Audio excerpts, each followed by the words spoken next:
The date is May 30th, 1964. The Indianapolis Motor Speedway fills with 300,000 spectators ready to witness the 48th running of the Indianapolis 500. Like most Indy 500s in the 1960s, the starting grid consisted of some of the greatest names in auto racing history. Formula One champions like Jim Clark and Jack Brabham made the journey to Indy to join in the fight against the likes of A.J. Foyt, Dan Gurney, Parnelli Jones, Johnny Rutherford, and Bobby Unser. However, on this day, none of them would be the main story. On the opening lap, rookie Dave MacDonald passed several cars.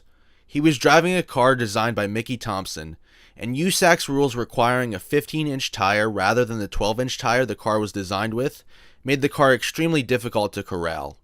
The odd aerodynamics of the car also made it fast, but prone to wind sensitivity. In fact, both Maston Gregory and Graham Hill had tested the car and refused to drive it in any competition due to how unstable it was. It should come as no surprise then that an eager up-and-comer like 27-year-old Dave MacDonald, finally getting a chance to race at Indy, would jump at the opportunity. Exiting turn 4 on the second lap of the race, MacDonald tried to make a quick move inside to pass two more cars. However, the sudden movement coupled with the instability of the race car sent MacDonald spinning towards the inside wall at the entrance of the pit lane. The impact ruptured the fuel cell and sent MacDonald, now ablaze, ricocheting back into oncoming traffic, where he collected several cars. Most guys wrecked trying to avoid him, but Eddie Sachs was not so lucky. The immense impact sent the already enormous flames higher, creating a nightmare scenario, where the front stretch of the Indianapolis Motor Speedway was now a towering inferno, and black smoke was billowing towards the grandstands. For the first time ever in the Indianapolis 500, the race was completely stopped.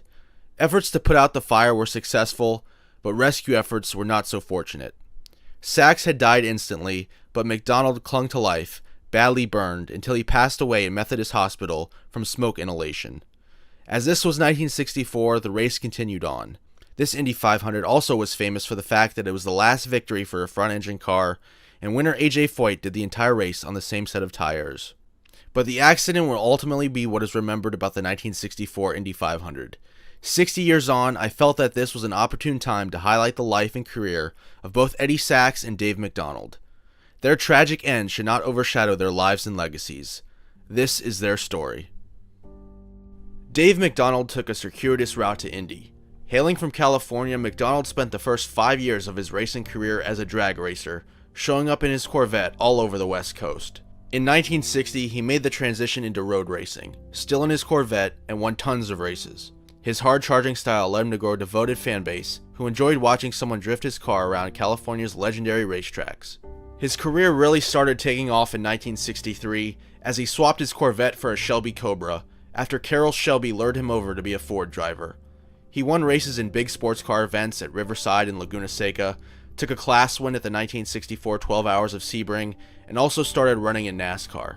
After scoring 4 top 10s in 7 races, MacDonald had signed on to drive a Mercury in 20 NASCAR races in 1964. Unfortunately, the allure of Indy led him to his ultimate demise. MacDonald was a quick learner. His career on closed courses lasted only 4.5 years, but he packed a lot of winning into a short amount of time. I don't think it should be understated how in less than a span of 10 years, MacDonald went from an amateur drag racer in California to being one of the world's premier young road racers, and making it all the way to the Indianapolis 500 during the race's golden era. In a time when American racing drivers like A.J. Foyt and Dan Gurney excelled in sports cars, open-wheelers, and stock cars, Dave MacDonald was proving himself to be more than capable, and looked to be a real contender as one of America's best and most famous racers as the decade progressed onwards. Sadly, he never got the chance to prove it.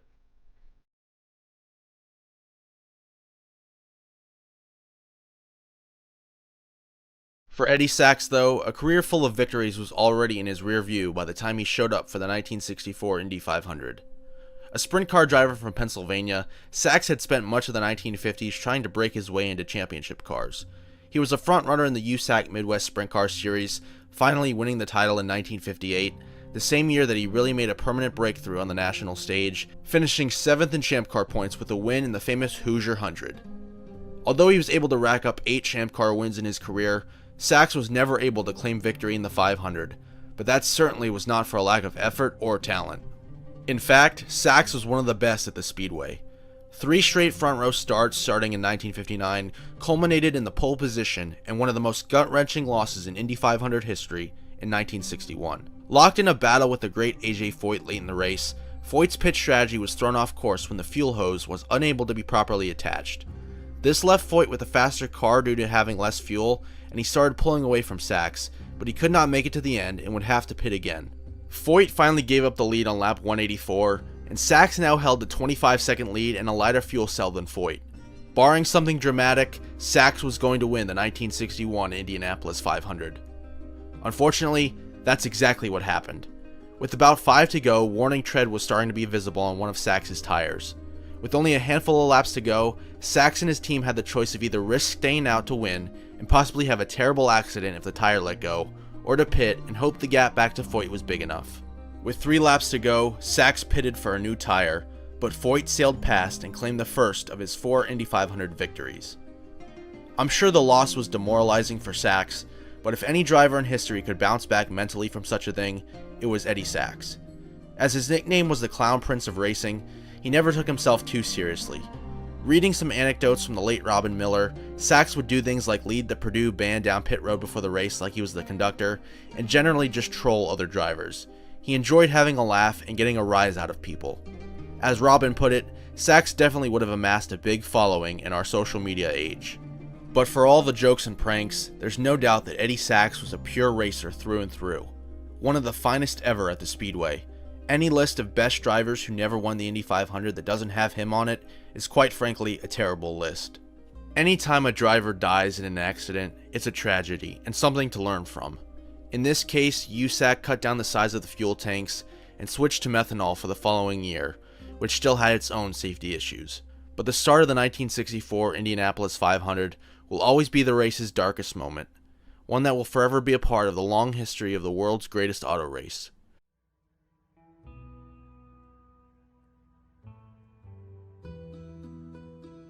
In retelling this story, I hope that I have provided some context on Eddie Sachs and Dave MacDonald's careers, not just their unfortunate demise.